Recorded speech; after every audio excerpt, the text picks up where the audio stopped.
Well, it's close to Wadena, and I wanted to stay close for at least the first couple of years especially, and it was at the time the only college in the state that offered what I wanted to go into, and that's the design technology in that whole area.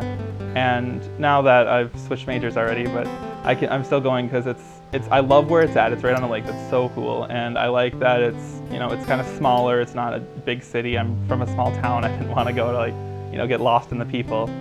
And I really liked the campus itself. I went on the visits, like they say, and yeah, I like it a lot.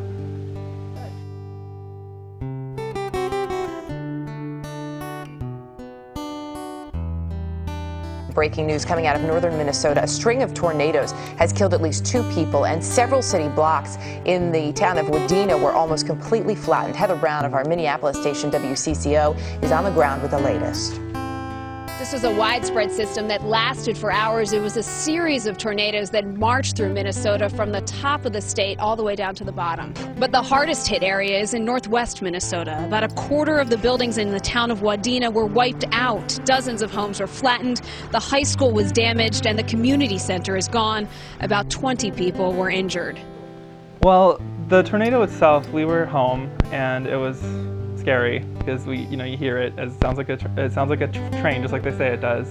And we were on our way to the basement, and we were lucky. It missed. It just close, but it formed over there, not too far away. We probably would have seen it if we would have looked. And we ran for the basement, and we were fine. But then cell tower went down, so I couldn't contact any of my friends.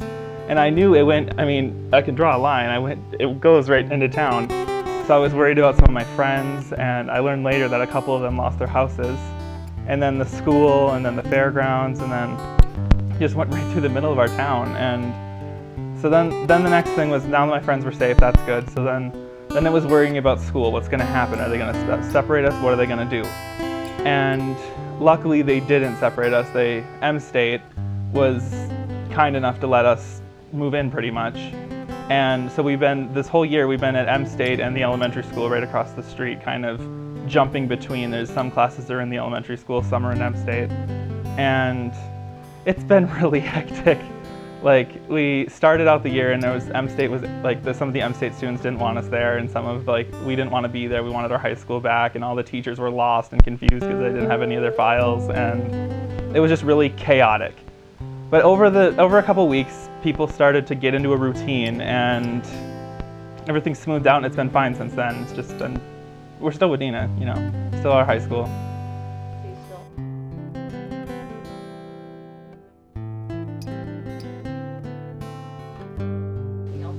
Well, it was really tough. I mean, I was concerned when I heard that he had the lump on the side of his face, and I was like, oh, that's not good. That's never a good thing.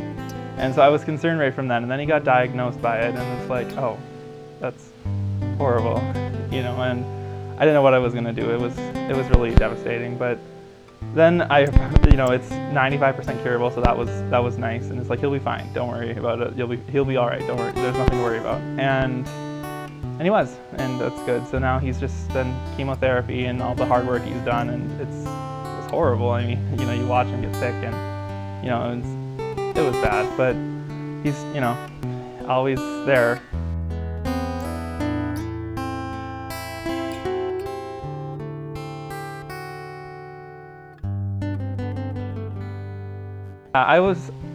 For a long time, I've been wondering how I was going to manage to pay for it, because college is expensive, and I was like, well, what am I going to do? So I applied for scholarships, lots of them.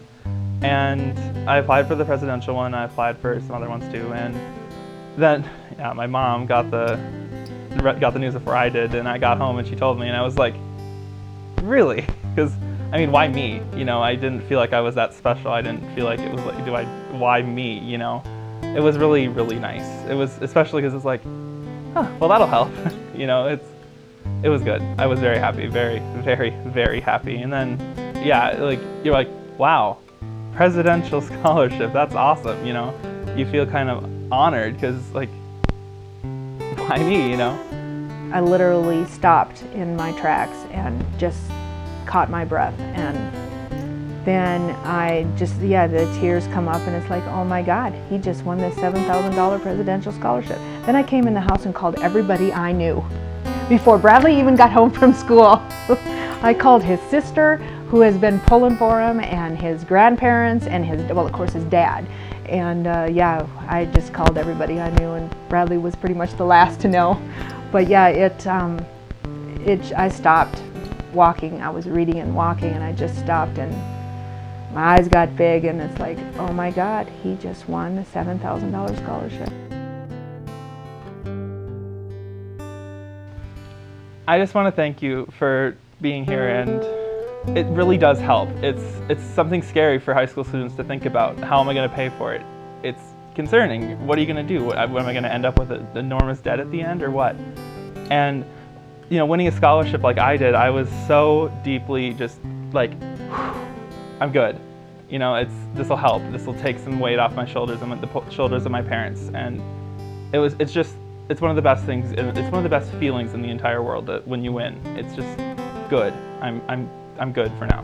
As for now, things are going good. They just had the groundbreaking on the new high school. That'll be done in a couple years. My dad just had his last chemo treatment a couple weeks ago, and now he's on the mend, and he's good now. It's just the checkups and stuff like that, and I'm going to college.